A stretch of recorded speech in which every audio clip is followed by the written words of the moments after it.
December 4th. There we go.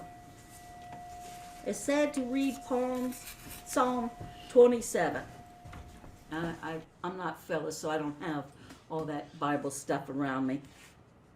Well, Laura might have the Bible. Psalm 27.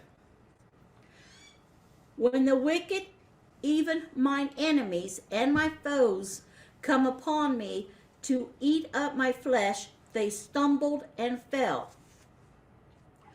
The wicked and mine enemies stand for our own thoughts, for our fears and doubts of every kind.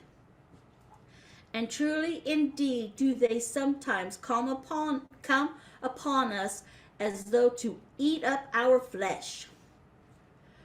Though an host should encamp against me, my heart shall not fear. Though war should rise against me, in this will I be confident.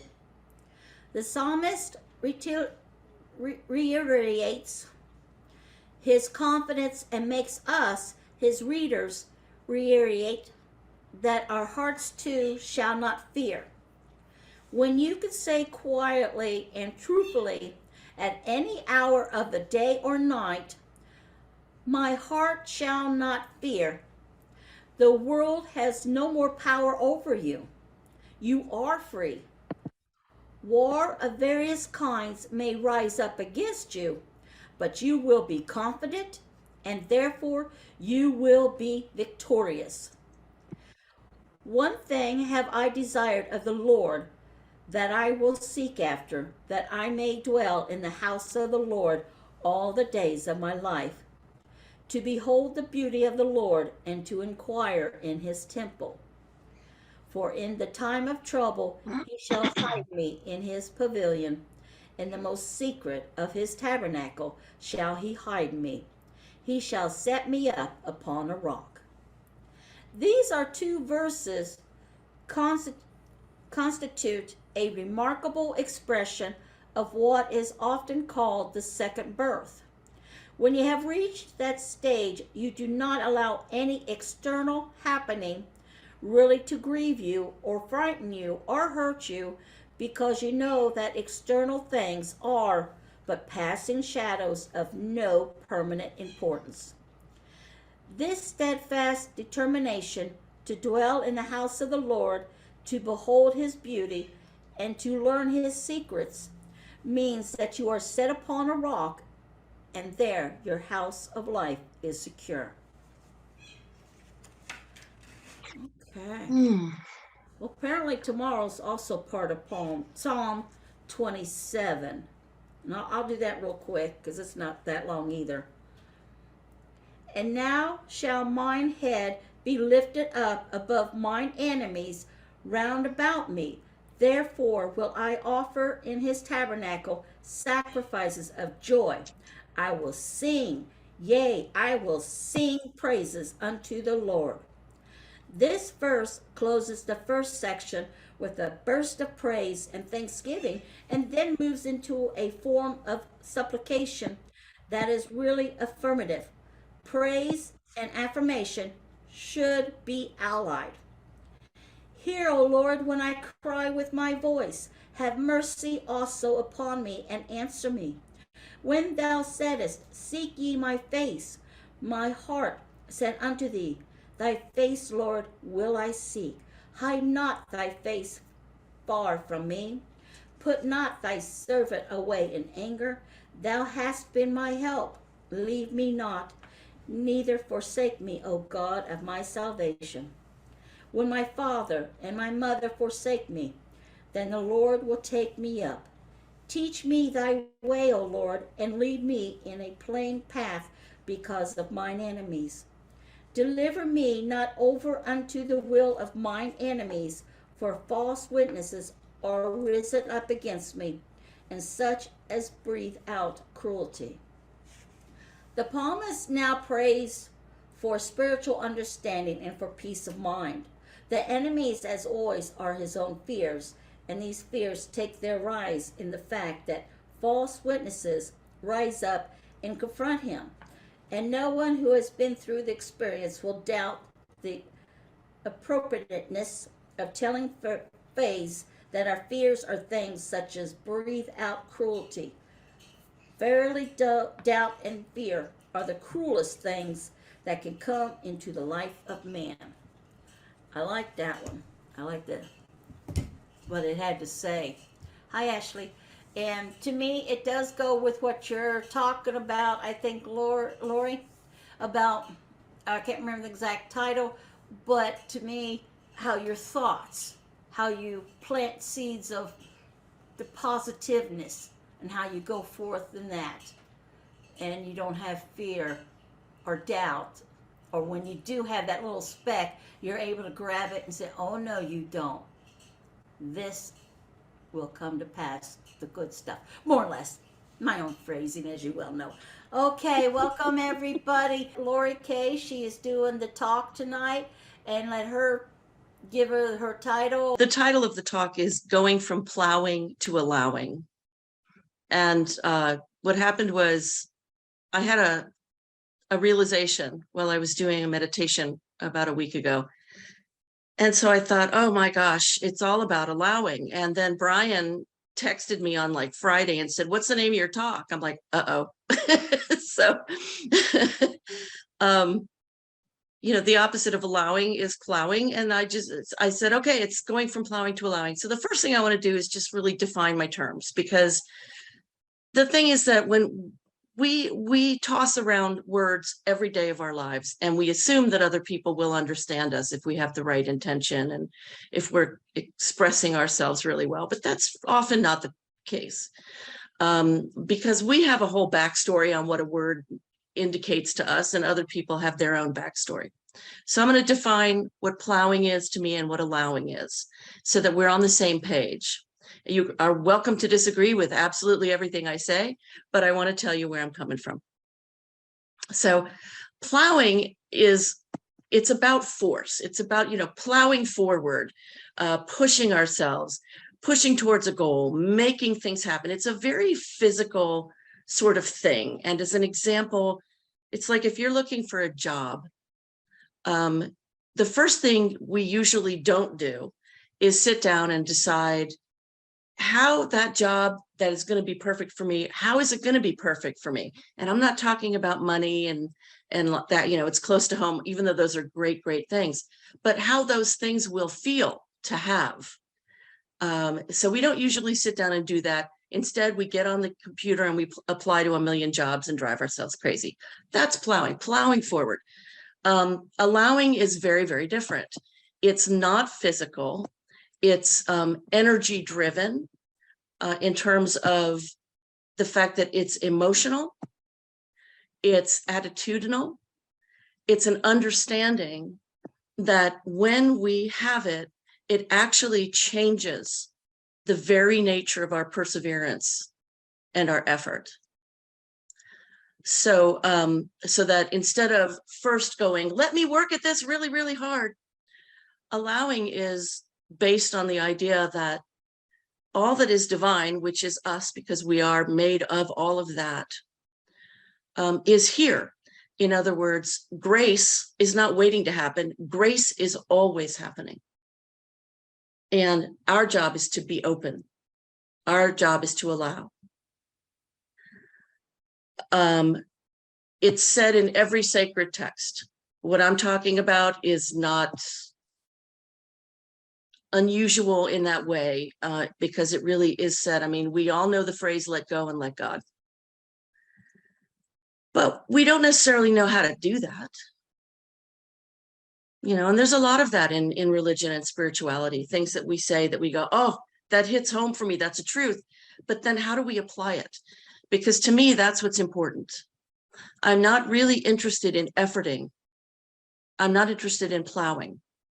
Because at this point in my life, I've done so much of it and it's done so little for me that I know that when I hear what's truth about all of that, when I hear that it's energy that allows us to to draw things to us, because it is the nature of the world, and it is the nature of of divinity, then I go, well, then my mission is to figure out how to allow.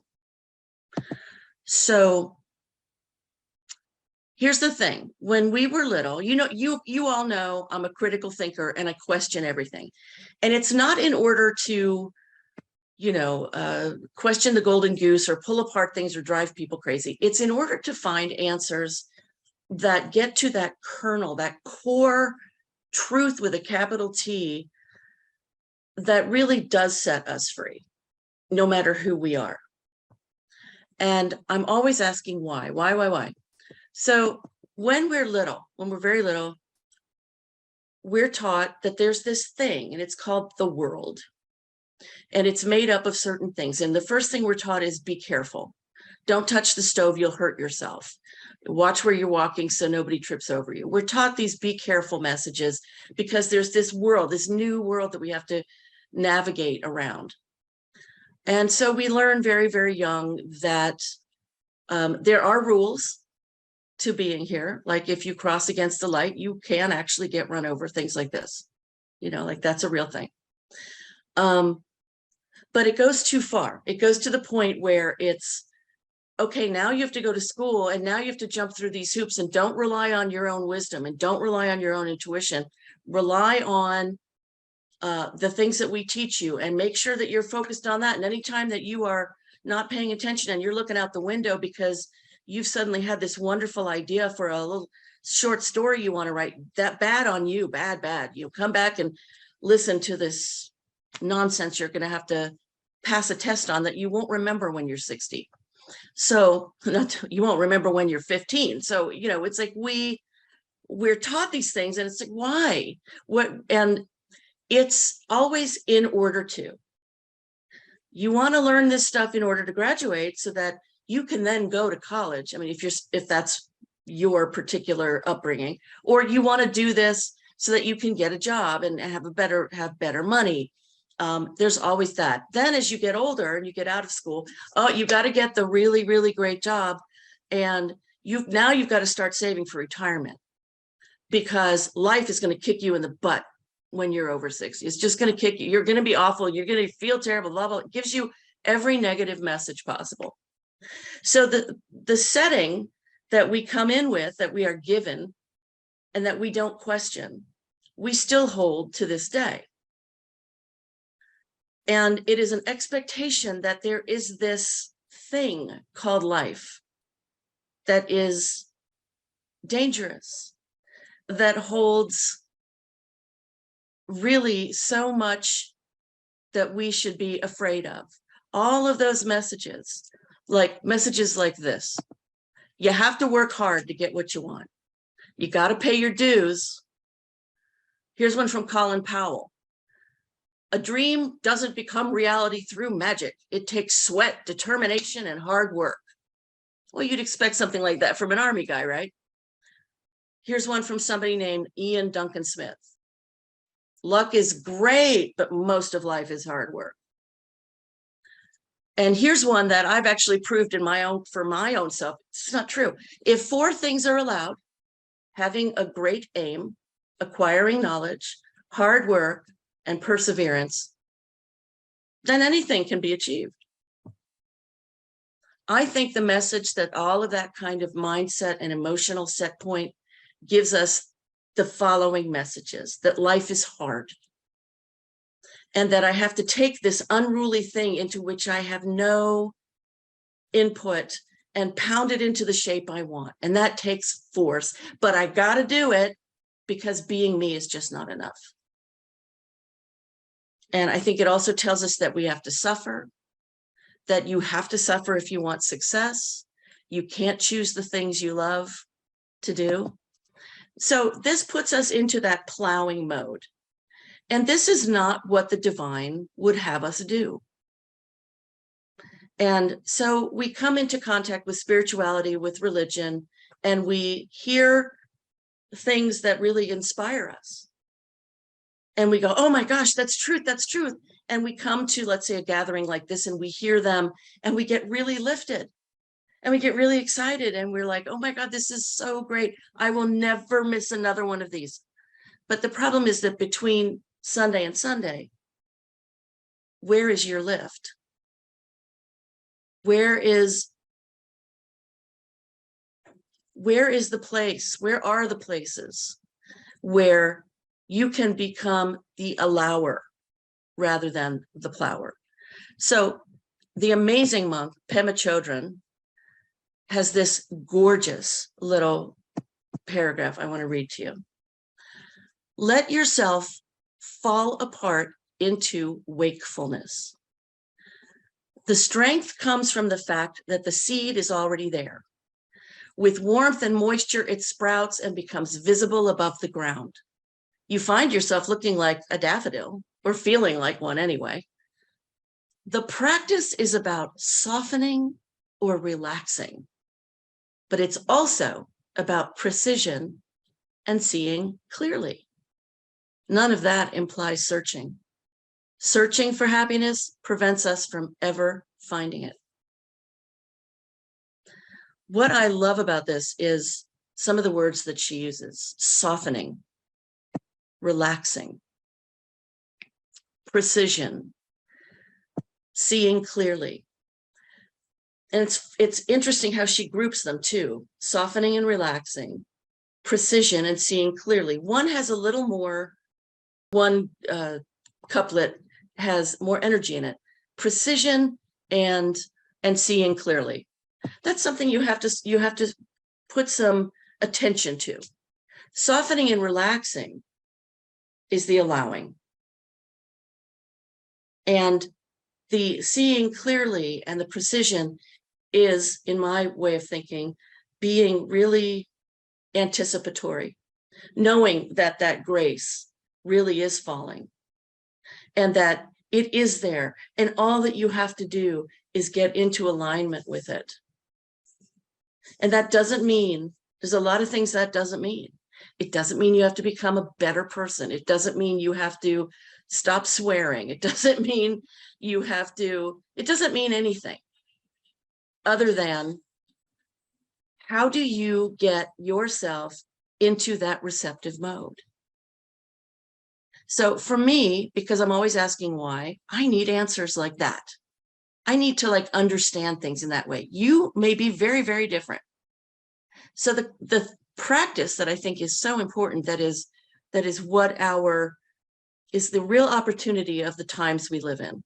I don't think this kind of time has ever been before on earth. And I think the real opportunity we have is we have a wealth of possibilities at our fingertips. We can go online and we can say, what are the different ways that I can open to spirituality? And we can find virtually anything. Whereas back in the olden times, it was all secretive. You had to, like, climb mountains to find your guru and not kill yourself on the way up there by falling off. I mean, it was a thing. It was like an initiation. You had to actually climb tall mountains and look and finally find your master. And then the master would be, there's one story I read, the master said, you want to know what you can do? The man said, yes, I will do anything if you'll just take me as your disciple, anything. And the master said, anything. He goes, absolutely anything. This is all I want in life. And the master said, jump off the cliff. So the guy jumped off the cliff. And the master, unfazed, because masters, you don't phase the masters. They're, and they just like, yeah, this is life. So the master said to the other devotees, go get him. And so they brought him back, and the master brought him to life. And that was his initiation, was, jumping off the cliff. We don't have to do that. We just go onto Google and YouTube. That's unprecedented. It really, I don't know if I could express how big it is, but there is a mindset that we have to understand in order to know what the heck we're looking for. And the way that I came to this realization was just like a week ago. And I was meditating, and I've never been the best of meditators. It's just been not my best thing that I've ever done. So I was sitting there, and I was realizing, as I've realized for so long, that I was okay, what am I supposed to get out of this? Like, what am I looking for? Like, there's all these thoughts and there's all these feelings and there's this sensing of who I am and who I'm not and blah, blah, blah, you know, all this stuff going on. What am I trying to accomplish? What am I doing? And I suddenly realized, oh my God, I am efforting at my meditation. And meditation is about sitting in receivership. It's supposed to be about letting myself receive. And I also realized that if it was like a little vision, I guess, that if I were a little girl, if I were my little 6-year-old self, I'd be sitting there like, okay, I'm ready. I'm ready. What's it going to be? It's going to be so cool. I can hardly wait. Yay. And that's really what meditation, that's a one way that meditation is very helpful, is if you're like, I've come to the Christmas tree. I've come to the Hanukkah bush, you know, whatever. I've come to the Kwanzaa candles. I'm here. I'm ready, God. Whenever you want to give those gifts, I'm ready. Because now I feel pumped and I feel happy and I feel like I just can trust. And that's where the rubber meets the road, isn't it? Because we've been so taught to not trust. We've been so taught to think that things won't go well, that if we really do surrender, if we really do allow, that there might not be something there to catch us. So it behooves us to practice letting go in places where it won't hurt us. You know, and this can be not thinking about your problems and instead taking an afternoon and just draw or write or read a book or take a bath. Distract yourself from the worries, because that energy of thinking stops us a lot of times from receiving and allowing. So thinking about things like, what is it that I love? What do I love to do? What, you know, and hey, if you can't get your mind to stop, take a nap. For real, take a nap. So, you know how it is said, ask and it is given. That seems to be about allowing, or at least receiving. But we can be very much forgiven for saying, well, I've asked and I haven't seen it given. Whatever that is, the job, the house, the better relationship with the spouse, the, you know, whatever. And so one of the things that I've done forever is look for answers that give me peace. And what I discovered with law of attraction was the thing that gave me much more allowing and continues to give me more allowing. Never as fast as I want, because I'm a speed demon. But, you know, is this, what is going to give me, what is the truth of this thing? So let go and let God, ask and it is given. The answer to that is, if I ask, it is given in an energy form. The God says yes. God says yes. That's what God does all day, is say yes. Our part in the co-creative process is, are we allowing our part of the yes? That can be through love. It can be through, it can be through so many things. And it's very individual. But what is it that will put us into that feeling of being so present with this forward rushing movement that is not of our making, but it needs us to go through? I've felt it when I went, what do they call it? Waves, when you ride waves. I don't know if you've been to the beach and done this, but you don't bring a board, you don't bring anything but you and your bathing suit, and you try to time it and you jump up and try to catch that wave as it's going forward. Body surfing. Body surfing. Thank you. Body surfing. And I've only managed it like a handful of times. I've only caught it right maybe a handful of times, if that. And every time I do it, it felt like I could feel that incredible energy under me. So you've got the wave, right? The wave that's it's constantly folding and moving forward, right? And you catch it like right here and you're riding it. It's going, and you are just, whew, you're feeling that incredible power, but it's not scary because you're riding it. And it's going to take you right to the beach. It's going to take you right where you need to go. And that is how I think we are capable of living our lives. I think that we're capable of so much more than living in this. I'm going to make this happen. I'm going to make that happen.